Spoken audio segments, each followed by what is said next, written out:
تو عقیدے کی بنیاد اپنے بزرگوں کے عقائد کو رکھیں، سارے مسائل حل ہو جائیں گے، ورنہ قیل اقوال، دلائل، مناظرے، اس سے جو ہے وہ نتائج نہیں ملیں گے۔ جو بزرگوں کے عقائد تھے، آباء و اجداد کے عقائد تھے، وہی عقائد رکھیں، اور وہی سچے عقائد تھے اور وہی ستھرے عقائد تھے۔ دوسری بات، عقیدے کی پختگی اور عقیدے کی پاکیزگی اور عقیدے کی اصلاح کے بعد ہمیں اپنے کردار پر توجہ دینے کی ضرورت ہے، اس لیے کہ امت مسلمہ کو کردار کی عظمت ہی سکھلائی گئی ہے، اور ان کا کردار ہی ان کو باقی لوگوں سے ممتاز اور نمایاں کرتا ہے۔ حضرت شاہ نقشبند بخاری علیہ رحمہ کا قول ہے، جس شخص کی خاموشی فائدہ نہیں دیتی، اس کی تقریر بھی فائدہ نہیں دیتی۔ مطلب کیا کہ جس کے کردار میں چمک نہیں، اس کی گفتار بھی دلوں پہ نہیں اترتی۔ ہواؤں میں اڑتی ہوئی تتلیوں کی طرح لفظ اپنا رنگ تو جمائیں گے لیکن من میں نہیں اتریں گے۔ لفظ وہی اتریں گے جو دل سے نکلیں گے۔ از دل خیزت بر دل ریزت، اشہد و بلال عند اللہ اشہد۔ بلال کی اشہد وہ دھوم مچا دیتی تھی کہ جو آج اشہد کے اندر بھی نہیں ہے، وہ خلوص کی کہانی تھی، وہ کردار کی برکت تھی۔ آج ہمارے کردار لٹ گئے ہیں۔ ایک زمانہ ہوا، ایک کتاب چھپی تھی عرب کا چاند، اور اس کا رائٹر تھا سوامی لکشمن پرساد۔ یہ ایک انڈین رائٹر ہے جس نے حضور کی سیرت پہ یہ کتاب لکھی۔ کتاب کیا ہے کہ سطروں میں چراغ رکھے ہوئے، 200-250 صفحات پہ مشتمل حضور کی سیرت پر اس نے یہ ایک نایاب نگینے کی صورت میں ایک کتاب پیش کی ہے۔ کسی نے سوامی لکشمن پرساد کو کہا کہ تو مسلمانوں کے نبی کی سیرت پر اتنی خوبصورت کتاب لکھی کہ جو پڑھتا ہے اس کا ایمان تازہ ہوتا ہے، اس کتاب کو لکھ کر کے تو خود اس نبی آخر الزمان کا غلام کیوں نہیں بنا؟ تو سنیے جو سوامی نے جواب دیا، وہ ہماری آنکھیں کھول دینے کے لیے کافی ہے۔ اگر نہ سوچیں تو الگ بات ہے۔ کسی زمانے میں ہمارے اس روڈ پہ ایک گاڑی چلتی تھی، اس کے پیچھے لکھا ہوا تھا عقل نہ ہو تو موجے موجے، لیکن اگر عقل ہو تو سوچا ہی سوچا۔ اگر ہم نہ سوچیں تو الگ بات ہے، لیکن اگر سوچیں تو اس کا جواب اتنا زناٹے دار تماچا ہے کہ صدیوں اس کی کسک نہ جائے۔ کسی نے پوچھا سوامی تو مسلمانوں کے نبی کی سیرت پر اتنی خوبصورت کتاب لکھی ہے، تو خود اس نبی کا غلام کیوں نہیں بن جاتا؟ تو اس نے کہا کہ جب میں مسلمانوں کے نبی کی سیرت پر کتاب لکھنے کے لیے بڑی بڑی امہات کتب سید کو پڑھا اور حضور کی عظمت کے گوشے اور حضور کی سیرت کے جمال مجھے نظر آئے، تو یہ جذبہ میرے دل میں بھی پیدا ہوا کہ میں اس آقا کا غلام بن جاؤں۔ لیکن جب میں موجودہ مسلمانوں کے کردار کو دیکھتا ہوں تو میں کہتا ہوں میں ہندو ہی ٹھیک ہوں۔ ہمارا کردار لوگوں کے ایمان کے راستے میں رکاوٹ بنا ہوا۔ ایک وہ زمانہ تھا، امام محمد کا جنازہ اٹھتا ہے، پورا بصرہ امڈ آیا، یہودی عیسائی بھی رہتے تھے اس شہر میں، کہا یارو مسلمانوں کے امام کا جنازہ ہے، چلو تم بھی شامل ہو جاؤ۔ آخری رسومات میں شامل ہونے کے لیے وہ بھی آ جاتے ہیں۔ لوگ ذوق و شوق سے بڑھ بڑھ کے جنازے کی چارپائی کو کندھا دینے لگتے ہیں، اور کسی عیسائی اور یہودی کا جی چاہا نا کہ چلو مسلمانوں کے امام کے جنازے کی چارپائی کو میں بھی کندھا دے لوں۔ ہمیں تاریخ نے بتایا جو ہی اس کا کندھا امام کے جنازے کی چارپائی کو چھوا، لبوں پہ کلمہ جاری ہو گیا۔ ہمارے بزرگوں کی لاشیں بھی کلمہ دیتی تھی، اور آج ہماری زندہ لاشیں لوگوں کے ایمان کے راستے میں رکاوٹ بنی ہوئی ہے۔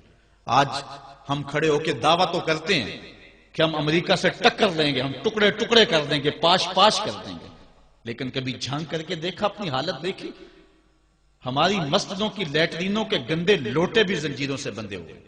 آج گرمی کا موسم ہے، اگر کوئی باہر واٹر کولر نصب کرتا ہے تو اس کے پاس جو گلاس رکھتا ہے اس کو زنجیروں سے باندھ کر کے رکھنا پڑتا ہے۔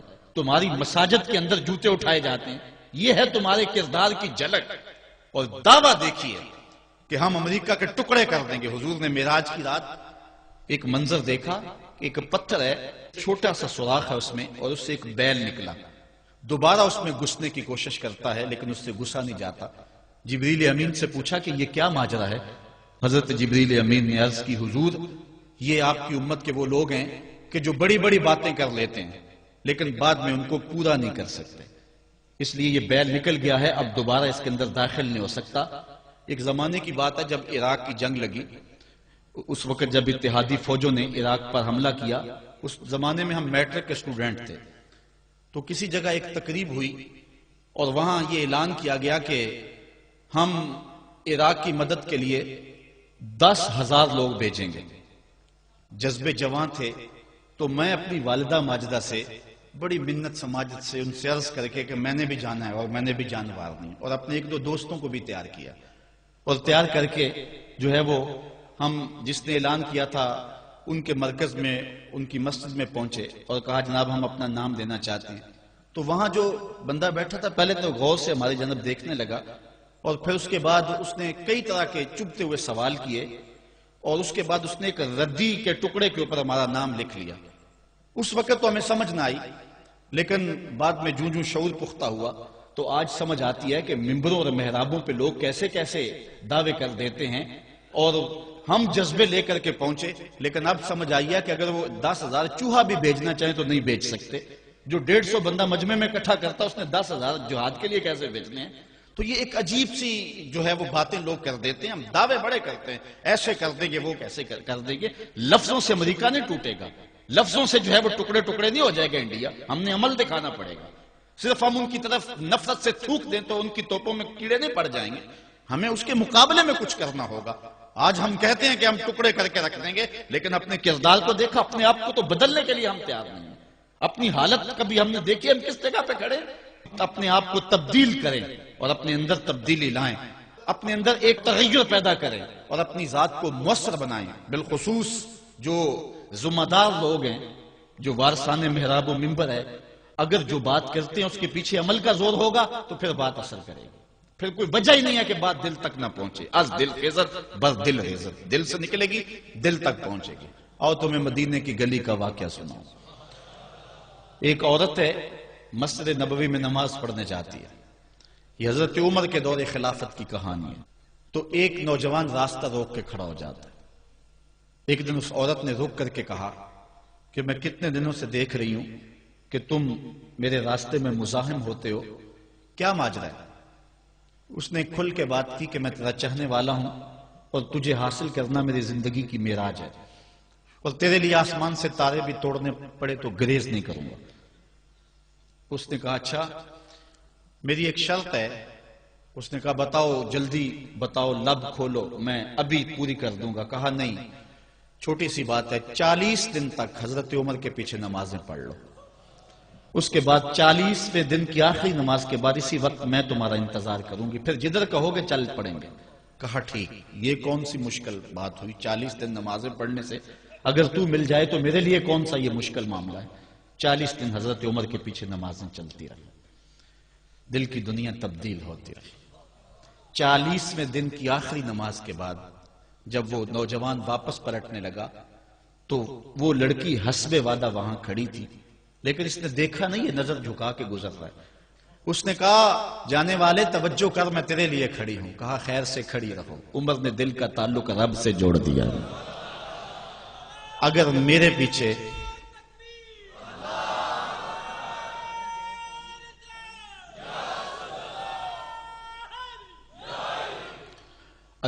پیچھے ایک بندہ 40 سال نماز پڑھتا رہے اور اس میں تبدیلی پیدا نہ ہو تو پھر مجھے شرم آنی چاہیے کہ نہیں آنی چاہیے؟ یار یہ تو میں ایک امام کی بات سنائی ہے، آؤ تو میں دلی کے ایک مانگت کی کہانی سناؤں۔ دلی کی جامع مسجد کی سیڑھیوں پہ ایک مانگنے والا بیٹھا ہوا ہے۔ ایک بہت بڑا انگریز افسر مسجد کی وزٹ کے لیے آیا، اس نے ہاتھ پھیلا دیا، اس نے اپنی جیب سے پرس نکال کر کے چند روپے اس کی جیب میں رکھے، دوبارہ جب پرس ڈالنے لگا تو پرس گر گیا۔ اس مانگنے والے نے وہ پرس اٹھا کے سنبھال لیا۔ خیر کچھ وقت گزرا، 1 سال کے بعد دوبارہ وہی افسر اس مسجد کی زیارت کے لیے، مسجد کو دیکھنے کے لیے، سیر کے لیے دوبارہ آیا تو فقیر نے پہچان لیا کہ یہ وہی ہے۔ اس نے کہا بابو جان ذرا 2 لمحوں کے لیے رکنا۔ کہا کیا ماجرا ہے؟ کہا بس 2 لمحوں کے لیے۔ دوڑ کے گیا، اپنی کٹیا سے وہ پرس نکال کے لے آیا اور اس کے ہاتھ میں کہا کہ پچھلے سال آپ آئے تھے، آپ کا یہ پرس گر گیا تھا آپ کی جیب سے، میں ڈھونڈتا رہا لیکن آپ نہیں مل پائے، میں نے سنبھال کے رکھا تھا کہ شاید دوبارہ کبھی ملیں تو میں ان کو دے دوں گا۔ اس کی آنکھیں پھٹی کی پھٹی رہ گئی۔ اس نے کہا جو ٹگا ٹگا مانگ رہا ہے، اتنا قیمتی پرس اور اس میں اتنی رقم، تو آسودہ زندگی گزار سکتا تھا، تو یہ پرس واپس کیوں کر رہا ہے؟ اس نے کہا مانگنے کی بات اور ہے لیکن یہاں ماجرا اور ہے۔ اس نے کہا کیا ماجرا ہے؟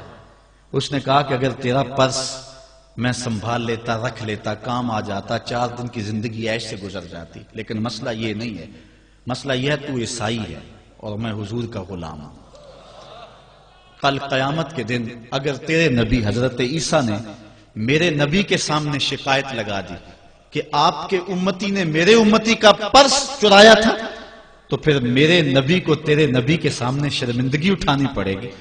تو میں مانگت ضرور ہوں، بے غیرت نہیں ہوں کہ اپنے نبی کو تیرے نبی کے سامنے شرمندہ کروں۔ یہ تو مانگتوں کی کہانی ہے۔ آج تو بادشاہ لوٹ رہے ہیں، آج تو پیٹ بھر ہی نہیں رہے ہیں، اور ہم کہتے ہیں ٹکڑے ٹکڑے کر دیں گے۔ یہ زبانی دعوے ہیں، جمع خرچ ہیں، ایسا نہیں ہوگا۔ آؤ اپنے اندر تبدیلی پیدا کریں۔ ہم اپنی ماضی کی تاریخ پڑھتے ہیں تو حیرت زدہ ہو جاتے ہیں، لوگوں میں کتنی اخلاقی بلندی تھی، آج ہمارے اخلاق لٹ گئے، آج ہمارا کردار نہیں رہا۔ ہم مدینے کی گلی میں پھر دوبارہ چلتے ہیں۔ حضرت عمر رضی اللہ تعالیٰ عنہ کا دربار لگا ہے، ایک شخص کو پکڑ کر لوگ لے آتے ہیں کہ اس شخص نے ہمارے باپ کو قتل کر دیا۔ حضرت عمر رضی اللہ تعالیٰ عنہ نے پوچھا کیا ماجرا ہے بھائی؟ اس نے کہا جی واقعی میں ان کے باپ کا قاتل ہوں، لیکن میں نے قصداً قتل نہیں کیا۔ ہوا یہ کہ میں ایک مسافر ہوں، جا رہا تھا، راستے کے اندر سبز چراگاہ تھی، میرا اونٹ بھوکا تھا، اس چراگاہ میں داخل ہو گیا۔ اس کے بوڑھے باپ نے پتھر اٹھایا اور میرے اونٹ کو مارا، اس کی آنکھ نکل گئی۔ مجھے بڑا غصہ آیا، میں نے وہی پتھر اٹھا کر اس کے باپ کو دے مارا، لیکن وہ ایسے ٹکانے پہ لگا کہ اس کا باپ فوراً فوت ہو گیا۔ میرا قصد اور ارادہ نہیں تھا، لیکن بہرحال میں اس بات کا اقراری ہوں کہ میں نے اس کے باپ کو قتل کر دیا ہے۔ آپ جو حکم سنائیں میں اس کو قبول کروں گا، لیکن میں ایک مہلت مانگتا ہوں کہ میرے دوست، میرے بھائی کی کوئی رقم میرے ذمے ہے، میرے پاس اس نے امانت رکھی ہوئی ہے، اور وہ مجھے پتا ہے کہ میں نے کہاں چھپا کے رکھی ہوئی۔ اگر آپ فیصلہ کر دیتے اور میری گردن کاٹ دی جاتی ہے تو وہ امانت جو میں نے رکھی ہوئی ہے سنبھال کر کے، میرے علاوہ کوئی جانتا بھی نہیں ہے، تو وہ اس تک کون پہنچائے گا؟ اگر آپ مجھے 3 دن کی مہلت دے دیں تو میں جا کر کے اس کی امانت اس کو واپس کر کے پھر واپس آؤں گا، پھر یہ پھندا پھانسی کا میں اپنے گلے میں ڈلوانے کے لیے تیار ہوں گا۔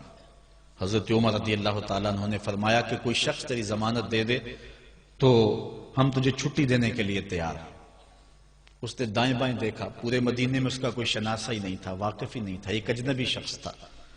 حضرت ابو ذر غفاری کھڑے ہو گئے، کہا حضرت عمر میں اس کی ضمانت دیتا ہوں۔ ضمانت دے دی گئی، وہ چلا گیا۔ تیسرے دن وعدے کا جو وقت تھا، لوگ جمع ہو گئے، دربار لگ گئے، ابھی تک آنے والا نہیں آیا۔ لوگوں نے کہا ابو ذر تو نے غلطی کی ہے، ایک اجنبی کی ضمانت دی اور ابھی تک وہ نہیں آیا۔ اور میاں صاحب فرماتے ہیں ایک بار جو پھائیں اڑ جاندے اور پھر کدی نہ پھنس دینے۔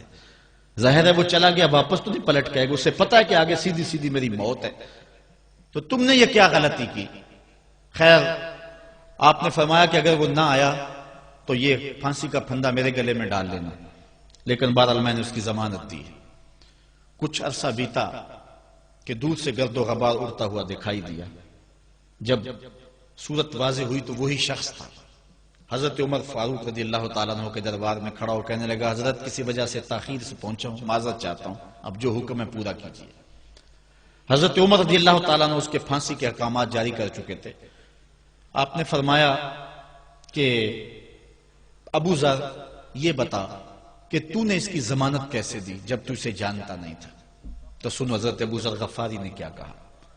کہا ایک اجنبی میرے محمد کے مدینے میں پناہ مانگ رہا تھا اور اس نے چاروں سمت دیکھا اور کوئی شخص نہیں تھا جو اس کو امان دیتا اور اس کی ضمانت دیتا، تو میں نے اس لیے ضمانت دے دی کہ نہ بھی آیا تو اپنی جان چلی جائے گی، کل کو یہ تو نہیں کہے گا کہ محمد کے مدینے میں کسی نے ضمانت مانگی تھی، پورے شہر میں کوئی ضمانت دینے والا نہیں تھا۔ اس کو کہا کہ انہوں نے تو ضمانت دے دی، میاں اب تو بتا کہ تو چلا گیا تھا، تجھے جانتا کوئی نہیں تھا، نہ پلٹ کے آتا تو تجھے کوئی پوچھنے والا نہیں تھا، تو نے یہ دوبارہ موت کے منہ میں کیوں اپنا سر رکھا ہے؟ تو اس نے کہا کہ میں نے کہا کہ ایک اجنبی کی ضمانت ایسے شخص نے دی ہے جو مجھے جانتا بھی نہیں ہے، اور اگر میں نہ گیا تو لوگ قیامت تک اجنبیوں پر بھروسہ نہیں کریں گے کہ اجنبی یوں سلوک کیا کرتے ہیں۔ تو حضرت عمر رضی اللہ تعالیٰ عنہ اس کے پھانسی کے احکام جاری کیے، تو جن کے باپ کو قتل کیا تھا وہ بیٹے کھڑے ہو گئے، کہنے لگے تاریخ کی کالک ہم اپنے منہ پہ ملیں گے، ہم بھی اپنے باپ کے قاتل کو معاف کر دیتے ہیں۔ یہ ہماری تاریخ ہے، یہ ہماری کہانی ہے، لیکن آج ہم کس جگہ پہ کھڑے ہیں اور کیا ہماری صورتحال ہے؟ نہ ہمارا کردار رہا اور نہ ہمارا کوئی تشخص رہا۔ آج ہم نے اپنا تشخص بھی مٹا کے رکھ دیا، اپنے طرز زندگی بھی بدل دی، نہ ہماری باطن کی وہ روشنی رہی، نہ ظاہری وہ صورت رہی کہ ہم پہچانے جائیں کہ حضور کے غلام ہیں، بلکہ آج بھانت بھانت کی بولیاں بول رہے ہیں۔ اقبال نے کیا کہا تھا؟ اپنی ملت پر قیاس اقوام مغرب سے نہ کر، خاص ہے ترکیب میں تجھے قوم رسول ہاشمی۔ بلکہ آج فیشن کے طور پہ یہ کہا جاتا ہے جی آج کل دین پہ چلنا بڑا مشکل ہے۔ یہ آپ بھی سنتے ہوں گے، لوگ کہتے ہیں جی آج کل دین پہ چلنا بڑا مشکل ہے۔ یہ کون کہہ رہا ہے؟ جو مسجد میں آتا ہے تو موسم کے مطابق گرم اور سرد پانی دستیاب ہے، اس کے لیے ماحول ہے، اس کے لیے خوبصورت قالین بچھے ہوئے ہیں، مخملی مسلے رکھے ہوئے ہیں، جو نرم اور گداز مسلوں پہ پیشانی رکھ کر کے سجدہ کرتا ہے، وہ بطور فیشن کہہ رہا ہے جی آج کل دین پہ چلنا بڑا مشکل ہے۔ میں اس کے جواب میں کہا کرتا ہوں میاں تیرے لیے مشکل ہے یا کربلا والے حسین کے لیے مشکل تھا؟ انہوں نے تو نہیں کہا کہ دین پہ چلنا مشکل ہے۔ تیرے لیے مشکل ہے دین پہ چلنا یا حضرت بلال حبشی کے لیے مشکل تھا، جنہوں نے تپتی ہوئی ریت پہ سجدے کیے، گلے میں رسا ڈال کر کے گھسیٹا گیا اور انہیں پاؤں میں زنجیریں ڈال کر کے مکے میں کھینچا گیا، ہاتھوں اور پاؤں میں میخیں ٹھونک دی گئی، چکی پسوائی گئی، لیکن بلال ہیں کہ آگے مسکرا رہے ہیں۔ کسی نے گزرتے ہوئے کہا بلال عجیب تماشا ہے، عجیب کہانی ہے کہ وہ تمہیں مار رہے ہیں اور تم آگے سے مسکرا رہے ہو۔ تو سنو حضرت بلال نے کیا جواب دیا۔ حضرت بلال فرمانے لگے میاں تم جاؤ نا بازار میں مٹی کا برتن بھی خریدنے، تو اس کو بھی ٹھونک بجا کے دیکھتے ہو کہیں کچا تو نہیں ہے، اس کی آواز تو خراب نہیں ہے۔ کہا تم تو مٹی کا پیالہ بھی خریدو تو ٹھونک بجا کے دیکھتے ہو کہیں کچا تو نہیں ہے، میرا مالک مجھے خرید رہا ہے، دیکھ رہا ہے بلال کہیں کچا تو نہیں ہے۔ میں کہتا ہوں مالک کھال ادڑ بھی جائے گی، حق حق کی آوازیں ختم نہیں ہوں گی۔ زخم پہ زخم کھا کے جی خون جگر کے گھونٹ پی، آہ نہ کر لبوں کو سی یہ عشق ہے دل لگی نہیں۔ تو یہ ایک دین گریزی ہے، یہ عمل گریزی ہے۔ جی آج کل بڑا مشکل ہے، پہلی بات ہے مشکل ہو بھی تو ہمارے پاس کوئی دوسرا آپشن موجود نہیں ہے۔ ہم ان لوگوں کی کہانیاں بھول سکتے ہیں کہ جنہوں نے اس دین کے راستے کے اندر دکھ بھی سہے، ان کو ٹکڑے بھی کر دیا گیا، ان کو 2 اونٹوں کی پچھلی ٹانگوں سے باندھ کر کے 2 ٹکڑوں میں بانٹ بھی دیا گیا، لوہے کی کنگھیوں سے بدن چھیدے بھی گئے، ہڈیاں توڑی بھی گئیں، آگ میں ڈالا بھی گیا، جلتے اور کھولتے تیل میں پھینکا گیا، لیکن انہوں نے رب کا نام نہیں چھوڑا، رسول کا نعرہ نہیں چھوڑا۔ اور آج ہم کہتے ہیں جی بڑا مشکل ہے آج کل دین پہ چلنا، اور یہ مولویوں نے مشکل بنائی ہوئی ہے، یار دین اتنا بھی مشکل نہیں ہے، یہ کوئی بات نہیں ہے۔ ہم سر سے لے کر پاؤں تک اسلام میں داخل ہوں، یہ ہمارے رب کا ہم سے یہ تقاضا ہے، یا ایھا الذین آمنوا ادخلوا فی السلم کافہ، اے ایمان والو دین میں پورے پورے داخل ہو جاؤ، پورے پورے داخل ہو جاؤ۔ تمہاری وضاقتہ، انداز زندگی، طرز معاشرت یہ بتائے کہ تم حضور کے غلام ہو۔ یہ نہیں ہے کہ جی ٹھیک ہے بس، ایسی نہیں ہے بات۔ میں ایک مثال دیا کرتا ہوں، آج کل لوگ کہتے ہیں کہ جی بندہ اندر سے مسلمان ہونا چاہیے، باہر کا کیا ہے؟ اندر سے مسلمان ہونا چاہیے۔ میں کہتا ہوں ہماری پاکستانی آرمی کا کوئی میجر انڈین آرمی کے میجر کی وردی پہن لے تو اس کو کورٹ مارشل کیا جائے گا کہ نہیں کیا جائے گا؟ وہ کہے گا اندر سے میں پاکستانی ہوں، محب وطن ہوں، وردی کا کیا ہے، لباس کا کیا ہے، جو ان سے مرضی پہن لیں۔ لیکن کہا جائے گا نہیں، جب تجھے پاکستانی لباس پسند نہیں ہے تو پھر تیرے اندر کی حب الوطنی کو کیسے مان لیا جائے جس کو محمد عربی کا لباس ہی پسند نہیں ہے، جو غیروں کے طرز زندگی کو اپنا رہا ہے اور ان کو جو ہے وہ پسند کر رہا ہے، وہ سوچے اپنے اندر اترے اور مت کسی کے دھوکے میں رہے۔ میں کہتا ہوں آج اگر کوئی یہ میٹرک پڑھے لڑکے بھی یہ سکول کھول لیتے ہیں گلی میں، محلے میں 200 بچے لے کر کے بیٹھ جاتے ہیں اور ان کو بھی ایک باقاعدہ یونیفارم دیتے ہیں، اس طرح کی ٹائی ہوگی، اس طرح کی شرٹ ہوگی، اس طرح کے بوٹ ہوں گے، گرمیوں میں اس طرح کا لباس ہوگا، سردیوں میں اس طرح کا لباس ہوگا۔ کبھی کسی نے نہیں کہا کہ یہ کیا قدغن لگاتے ہو؟ جس طرح کا بچہ لباس پہننا چاہے اس کو آزادی ہونی چاہیے، یہ کیا تم نے ایک خاص لباس متعین کر دیے؟ کہتے جی ان کا نظام ہے نا، ایک سکول ہے اور یونیفارم ہے اس کا، یار ایک پرائمری سکول کا بھی یونیفارم ہوتا ہے، تو کیا محمد عربی کے دین کا کوئی یونیفارم نہیں ہے؟ حضور علیہ السلام کی زندگی، حضور علیہ السلام کے شب و روز، اور حضور علیہ السلام کا انداز معاشرت، حضور کی وضاحت، حضور کا لباس، یہ اپناؤ اور یہی زندگی کا حسن ہے۔ اسلام کے حوالے سے معذرت خواہانہ رویہ ترک کر دینا چاہیے ہمیں۔ اور آج ہمارے جو ہے وہ محراب و منبر کے جو وارثین ہیں، انہوں نے بھی مسالت کر لی ہوئی ہے، جو کوئی بات نہیں ہے۔ اسلام صرف زبان سے اسلام کہہ دینے کا نام نہیں ہے۔ چمی گوہم مسلمانم بلرزم کہ دانم مشکلات لا الہ۔ جب میں کہتا ہوں میں مسلمان ہوں تو کانپ جاتا ہوں، اس لیے کہ لا الہ الا اللہ کے تقاضوں کو سمجھتا ہوں۔ جب بیعت عقبہ ثانیہ ہوئی ہے تو حضرت اسد بن زرارہ کھڑے ہو گئے، جب صحابہ حضور سے بیعت کرنے لگے اور 70 تعداد تھی ان کی، تو حضرت اسد بن زرارہ خزرجی کھڑے ہو گئے اور ان کو کہا کہ اے انصار، ان سے بیعت کرنے سے قبل سوچ لو، یوں ہی بے توجگی میں ہاتھ نہ بڑھا دینا، بے خبری میں یوں ہی ایسے ہی ہاتھ نہ بڑھا دینا، پہلے سوچ لو۔ بیعت کرنے کا مقصد یہ ہے، تمہیں جو ہے وہ وقت کے جبر کے ساتھ پورے عرب کے ساتھ ٹکر لینا ہوگی، جو بھی کفر کے نظام کا حصہ ہے تم اس کے ساتھ ٹکراؤ کرنا ہوگا، اور حتیٰ کہ تمہاری کھال بھی ادھیڑ دی جائے گی، سخت تلواروں سے تمہارے کلیجے چبائے جائیں گے، اگر تم اس کے لیے تیار ہو تو پھر آؤ بیعت کرو۔ یہ نہیں ہے کہ بس تم کہہ لو کہ ہم مسلمان اور بس کافی ہے، نہیں، چمی گوئے مسلمانم بلرزم کہ دانم مشکلات لا الہ۔ آج ہمیں اس سمت بھی آنے کی ضرورت ہے، اس انداز سے دیکھنے کی ضرورت ہے کہ ہم سر سے لے کر پاؤں تک اسلام کے سانچے میں آئے۔ ہمارے اصلاح کے حوالے سے ایک اہم پوائنٹ جس پر میں آپ کی توجہ دلانا چاہتا ہوں وہ یہ ہے کہ فرائض و واجبات کو ترجیحی بنیادوں پہ رکھیں۔ آج بطور مسلم ہمارا جو رویہ ہو چکا ہے، ہم مستحبات اور مباحات کے پیچھے پڑے ہوئے ہیں، اور اس کے مقابلے میں جو سنن، فرائض اور واجبات ہیں ان کی پرواہ چھوڑ چکے ہوئے ہیں۔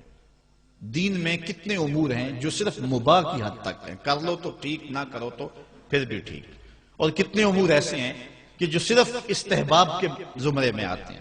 لیکن ہم کتنی چیزوں کو اس انداز سے گلے لگائے ہوئے ہیں کہ جس طرح فرض ہو، اور اسلام کے اہم فرائض اور اسلام کی اہم واجبات ان کو ہم ترک کیے ہوئے۔ ساری رات ہم محفل میں جاگ لیں گے، فجر کی نماز نہیں پڑھیں گے تو کیا فائدہ ہوگا؟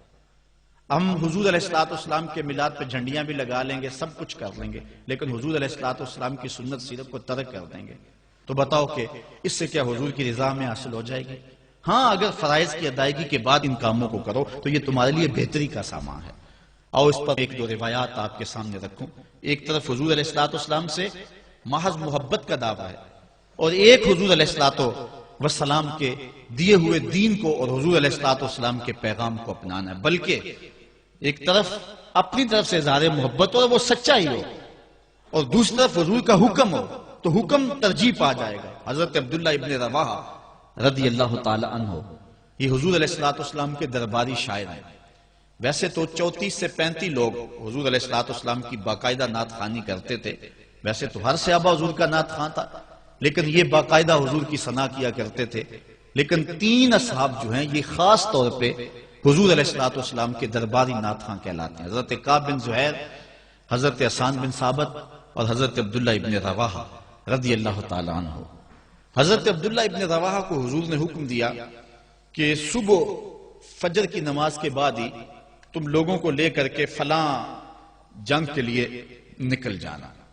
اب یہ بات سمجھ میں یہاں آ رہی ہے کہ حضور علیہ السلام کے نعت خواں صرف نعت خواں ہی نہیں تھے، وہ مجاہد بھی تھے، وہ تلوار بھی اٹھاتے تھے، وہ جنگیں بھی کیا کرتے تھے۔ اور حضرت عبداللہ ابن رواحہ جن کا یہ میں تذکرہ کر رہا ہوں، یہ جنگ موتا کے اندر ان کی شہادت ہوئی ہے۔ یعنی یہ نہیں ہے کہ صرف زبانی دعویٰ اور جو ہے وہ عمل نہیں ہے، حضور علیہ السلام کی حرمت پہ حملہ ہو اور میدان کے اندر کوئی شخص نہ آئے اور سٹیج کے اوپر جتنے مرضی دعوے کرتا رہے، اس کے دعوے قبول نہیں ہوں گے۔ تو اب حضرت عبداللہ ابن رواحہ رضی اللہ تعالیٰ عنہ کا عمل دیکھیے، نعت خواں بھی ہیں اور مجاہد بھی ہیں دین کے۔ حضور نے فرمایا عبداللہ ابن رواحہ ان لوگوں کو لے کر صبح چلے جانا۔ حضرت عبداللہ ابن رواحہ کے پاس تیز رفتار گھوڑا تھا، آپ نے سب لوگوں کو صبح رخصت کر دیا، لیکن خود رک گئے، اس لیے کہ دن تھا جمعے کا۔ سوچا کہ دوبارہ پتہ نہیں حضور سے ملاقات ہو نہ ہو، جنگ پہ جا رہے ہیں، حالات کیا ہوں، اس لیے میں بعد میں تیز رفتار گھوڑے سے ان لوگوں کے ساتھ مل جاؤں گا رک جاتا ہوں تھوڑی دیر، حضور کے پیچھے جمعہ المبارک کی نماز ادا کر لیتا ہوں، یہ اعزاز بھی مل جائے اور وہ حکم تھا وہ بھی پورا ہو جائے۔ تو حضرت عبداللہ ابن رواحہ رضی اللہ تعالی عنہ نے نماز جمعہ ادا کی۔ حضور علیہ السلام نے فرمایا، اے عبداللہ بن رواحہ، میں نے تو تمہیں حکم دیا تھا کہ صبح تم چلے جانا، لیکن تم یہاں موجود ہو۔ عرض کی حضور میں نے یہ عزم کیا ہے کہ میں ان کے ساتھ شامل ہو جاؤں گا، لیکن رکا اس لیے ہوں تاکہ آپ کے ساتھ جمعہ المبارک پڑھنے کی سعادت حاصل کر لوں۔ اب یہ سعادت چھوٹی نہیں تھی، حضور علیہ السلام کی اقتداء میں نماز، اور وہ بھی نماز جمعہ، کتنی بڑی سعادت ہے۔ لیکن حضور نے کیا فرمایا سنیے، اور اس مختصر سی بات سے بہت کچھ سمجھیے۔ حضور نے فرمایا، لو انفقت ما فی الارض جمیعا ما ادرکت فضل غدوتہم، اے ابن رواحہ، اگر تو زمین میں جو کچھ ہے سب کچھ راہ خدا میں خیرات کر دے، جو پہلے چلے گئے ہیں ان کے ثواب کو نہیں پہنچ سکتا۔ تو حکم کی ترجیح ہے شریعت اسلامیہ کے اندر۔ ہاں، حکم کی تکمیل جو ہے اگر جو ہو جائے اور اس کے ساتھ ساتھ اس کے ضمن میں اگر جو ہے وہ محبت کے مظاہر بھی سامنے آ جائیں تو اس میں کوئی قباحت نہیں ہے۔ اور اس پر روایت حضرت عبداللہ بن قراد رضی اللہ تعالی عنہ سے، اور یہ صحیح بخاری میں موجود ہے، کہ آقا کریم علیہ السلام نے وضو فرمایا، اور وضو کا پانی زمین پر صحابہ گرنے نہیں دیتے، اپنے منہ پہ اور اپنے چہروں پہ مل لیتے ہیں۔ تو آقا کریم علیہ السلام نے فرمایا، ما یحملکم علی ھذا، صحابہ تمہیں اس بات پر کس شے نے ابھارا ہے؟ میرے وضو کے پانی کو جو تم زمین پر نہیں گرنے دیتے، تو اس کا سبب کیا ہے؟ تو حضرت عبد الرحمن بن قراد کہتے ہیں کہ صحابہ نے کہا، قالوا حب اللہ ورسولہ، اللہ اور اس کے رسول کے پیار نے ہمیں اس بات پہ ابھارا ہے۔ تو حضور علیہ السلام نے جو ارشاد فرمایا، اس عمل سے نفی نہیں کی، لیکن ساتھ حضور نے فرمایا، جو چاہتا ہے اللہ اور اس کا رسول اس سے پیار کرے اور وہ اللہ اور اس کے رسول سے پیار کرے، اسے تین چیزوں کا خیال رکھنا چاہیے۔ ایک، جب بھی بولے سچ بولے، اور جب بھی اس کے پاس کوئی امانت رکھے تو امانت کو ادا کرے، اور اپنے ہمسایوں کے ساتھ حسن سلوک کرے۔ یعنی اگر وہ اس مظاہرہ محبت میں شامل ہو گیا اور حضور کے وضو کا پانی اس کے ہاتھ سے مس ہو گیا اور اس نے برکت سے اپنے منہ کے ساتھ مل لیا ہے، تو اس کا یہ مطلب نہیں ہے کہ جو باقی اعمال ہیں ان سے ان کو چھٹی مل گئی۔ یہ مفہوم ہے اس حدیث کا۔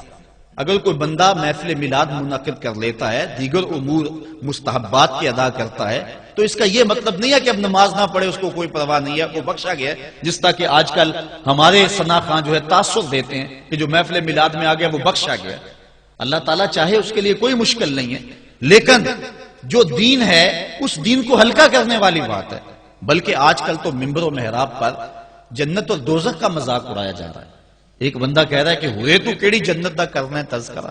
میں نے کہا میاں اسی جنت کا جس جنت کے لیے حضور لمبے لمبے ہاتھ اٹھا کے دعا مانگا کرتے تھے، اور فرماتے جب اللہ سے مانگو تو جنت الفردوس مانگو۔ اور ایک بولا کہ مجھے دیکھ کر جہنم کو بھی آئے پسینہ۔ ہمارے استاد فرمایا کرتے تھے، بیٹے تیرے منہ میں آج طوطی بولتا ہے جو مرضی کہہ لے، یہ تو کل قیامت کے دن پتا چلے گا کہ پسینہ کس کو آتا ہے، تجھے آتا ہے یا جہنم کو آتا ہے۔ ایک بولا کہ قبر دا خوف دے دے کے لوکی مینو ڈرانے نے۔ لوگ کون ہے ڈرانے والے؟ تبشیر اور تنذیر یہ نبی کا منصب ہے، نبی کی شان ہے۔ مبشر اور نذیر یہ نبی کی شانیں، حضور نے ڈرایا بھی ہے، حضور نے بشارت بھی دی ہے۔ لیکن اس بات کا منبر پہ بیٹھ کر کے تمسخر اڑایا جا رہا ہے اور لوگوں کو بے عملی کی طرف لے جایا جا رہا ہے۔ اس لیے آپ اس بات پہ غور کریں، اس بات پہ توجہ کریں۔ قیامت کے دن یہ لوگ کام نہیں آئیں گے، یہ پلہ چھڑا جائیں گے اور کہیں گے کہ جو ہے وہ ہم نے ان کو نہیں کہا تھا، بلکہ جو بت جن کو لوگ پوچھتے ہیں اور جن لوگوں کی لوگ پرستش کرتے ہیں وہ بھی کل قیامت کے دن کہیں گے کہ ان کو عقل نہیں تھی، ان کو سمجھ نہیں تھی، تو وہ عذر مقبول نہیں ہوگا کہ ہم ان کے کہنے پہ جو ہے وہ پوجا شروع کی۔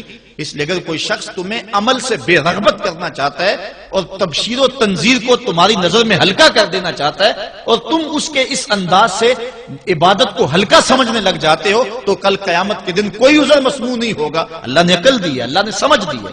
اگر آج کوئی پیر کہتا ہے کہ اگر میرے مرید ہو گئے ہو تو تمہیں عمل کی ضرورت ہی کوئی نہیں ہے، اور بندہ جو ہے اس کے لارے پہ عمل چھوڑ دیتا ہے، تو اس کا یہ مطلب نہیں ہے کہ کل صرف پیر پہ ساری بات ڈال دی جائے گی اور وہ بچ جائے گا، وہ بھی ساتھ رگڑا جائے گا، وہ بھی ساتھ پھنسے گا۔ بلکہ آج کل تو جو یہودیوں کا اور عیسائیوں کے عقائد ہیں وہ ہمارے عقائد کے اندر شامل ہوتے چلے جا رہے ہیں۔ عیسائیوں کا ایک عقیدہ ہے، عقیدہ کفارہ، اور یہ عقیدہ ان کو عمل سے بیزار کرتا ہے، اور وہ کیا وہ کہتے ہیں کہ حضرت عیسیٰ علیہ السلام نے کوئی قصور نہیں کیا تھا، بغیر کسی قصور کے ان کو سولی پہ چڑھا دیا گیا، لہٰذا قیامت تک آنے والے جتنے بھی عیسائی ہیں حضرت عیسیٰ علیہ السلام کے اس سولی پہ چڑھنے کا جو ہے ثواب اتنا ہے کہ وہ سارے بخشے گئے۔ ہمارا نبی ہمارے آنے والے سارے گناہوں کا جو ہے وہ کفارہ پہلے ادا کر گیا۔ یہ عیسائیوں کا بنیادی عقیدہ ہے جو انہیں گناہ پہ دلیر کرتا ہے۔ یہ ہے عقیدہ کفارہ کہ جب ہمارے نبی سولی پہ چڑھ گئے، حالانکہ یہ عقیدہ باطل ہے، حضرت عیسیٰ علیہ السلام سولی پہ نہیں چڑھائے گئے۔ اللہ قرآن میں کہتا ہے وَمَا قَتَلُوهُ وَمَا صَلَبُوهُ، نہ انہیں قتل کیا گیا نہ انہیں سولی پہ چڑھایا گیا، لیکن یہاں کیا ہے کہ انہوں نے یہ عقیدہ گھڑ لیا۔ آج ہمارے ہاں بھی کیا یہ نعرہ نہیں لگتا، یا علی ہم تیرے ہیں عمل کے لیے اور بتیرے ہیں؟ اس کا مطلب کہ تیرے ہوگے تو بس ہمیں عمل کی ضرورت ہی نہیں رہی۔ یہ عجیب بات ہے، یہ کیا قاعدہ ہمارے اندر شامل ہو رہے ہیں؟ یہ عقیدہ کفارہ کے ساتھ کیا اس کی مناسبت نہیں جڑتی نظر آپ کو آ رہی ہے؟ اور آج پیر بھی ٹکٹیں دے رہا ہے جنت کی کہ آگے ہو، محفل میں آگے ہو، عرس میں آگے ہو تو جنت مل گئی۔ جنت اتنی آسان ہے؟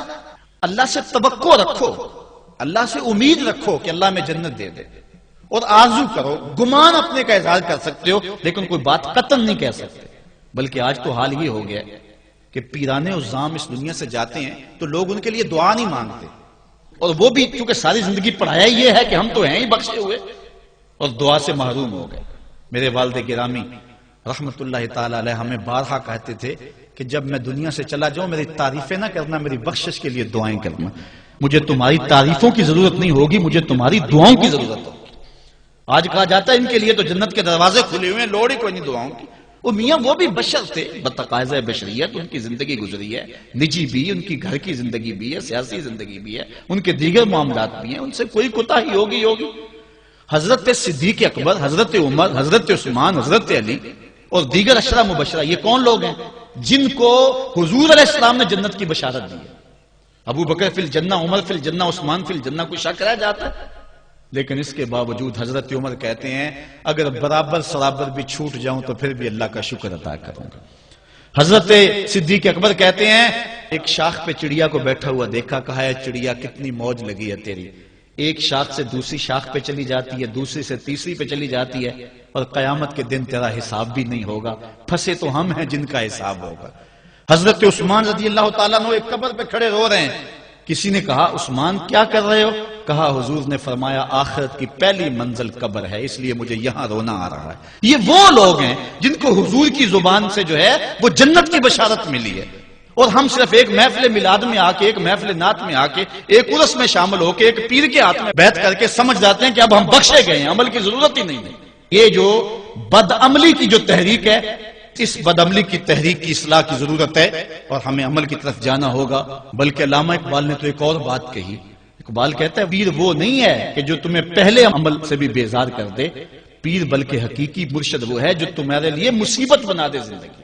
تو نے پوچھی ہے امامت کی حقیقت مجھ سے، حق تجھے میری طرح صاحب اسرار کرے، ہے وہی تیرے زمانے کا امام برحق جو تجھے حاضر و موجود سے بیزار کرے، دے کے احساس زیاں تیرا لہو گرما دے، فقر کی سان چڑھا کے تجھے تلوار کرے، فتنہ ملت بیضا ہے امامت اس کی جو مسلمان کو سلاطین کا پرستار کرے، موت کے آئینے میں دکھلا کے رخ دوست تیرے لیے زندگی اور بھی دشوار کرے۔ اگر 5 نمازیں پڑھتا تھا اب تہجد پڑھنے کی عادت ہو جائے، تہجد پڑھنے کی عادت تھی ساری رات قیام کی لطف نصیب ہو جائیں، یہ نہیں بے عملی کا درس۔ آج اس انداز سے لوگوں کی تربیت کی جا رہی ہے، صرف اپنا حلقہ بڑھانا کا چکر ہے کہ لوگ میرے حلقہ ارادت میں آ جائیں، لوگ اکٹھے کر لو، مجمع اکٹھا کر لو، مریدین کی تعداد بنا لو، متوسلین کا طبقہ بنا لو، اور لوگوں کے اندر فخر و مباحات کرتے پھرو کہ میرے اتنے مرید ہیں، میرے اتنے ماننے والے ہیں، اتنے لوگ میری تحریک اور تنظیم میں شامل ہیں۔ اور میاں یہ نہیں دیکھنا ہے، اللہ تعالیٰ یہ نہیں دیکھے گا کس کے ساتھ کتنے ہیں، اس کو 72 بھی قبول ہے لیکن حق پہ ڈٹے ہوئے ہیں۔ آج ہم لاکھوں کی بات کرتے ہیں لیکن ظلم ہے کہ پنپتا چلا جا رہا ہے، جبر ہے کہ بڑھتا چلا جا رہا ہے۔ اس لیے ہم نے اپنے آپ کو بھی مؤثر کرنا ہے اور عمل کی طرف جانا ہے۔ کل قیامت کے دن اللہ تعالیٰ عمل پوچھے گا، گو فضل اور اس کے کرم سے ہی بخشش ہوگی، لیکن عمل کرنے کے بعد اس کی فضل کی آس رکھیں۔ حضرت علی المرتضیٰ فرماتے ہیں عمل کے بغیر فضل کی آس سوائے دھوکے کے اور کچھ نہیں ہے۔ اس لیے آج کل یہ ایک جو رویہ ہے، یہ ایک جو صورتحال پیدا ہو چکی ہے، یہ انتہائی خطرناک ہے، اور اس چیز نے لوگوں کو بہت سارا بے عمل بنا دیا ہوا ہے، اور لوگ عمل گریز ہو گئے ہوئے ہیں، اور اس کے ساتھ پھر خرافات یہ جو شامل ہو چکی ہیں، اس نے معاشرے کو پیس کے رکھ دیا۔ جو مزارات پہ ہو رہا ہے، ہم ڈٹ کے اس کا انکار کرتے ہیں، اللہ کے علاوہ کسی کے سامنے سجدہ جائز نہیں ہے۔ آفاق کے ہر ہر گوشے میں قرآن سنا کر دم لینا،